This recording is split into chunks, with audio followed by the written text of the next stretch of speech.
It's a homeowner's worst nightmare. A house fire or a fierce storm or flood comes through and leaves your house in ruins. And it happened to Tom Stobbs. That it somehow came down the culvert. Luckily, he had made it a habit to update his homeowner's insurance. So he was prepared when wildfires whipped through his neighborhood. About every 24 months, I just get on the phone with the agent and say, okay, here's the deal, and I'll make sure that I'm covered.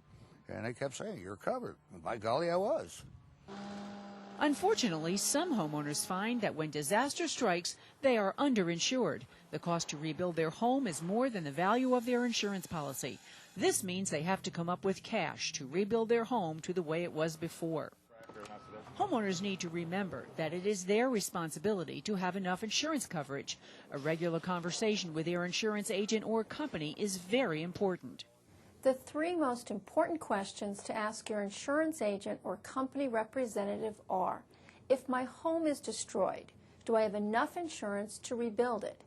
Do I have enough insurance to replace my possessions? And do I have enough insurance to protect my assets if I am sued? People find themselves underinsured for two reasons. They have renovated their home and built a nice addition that added value to their home, but they didn't buy more insurance to cover it. Or they live where construction costs are very high.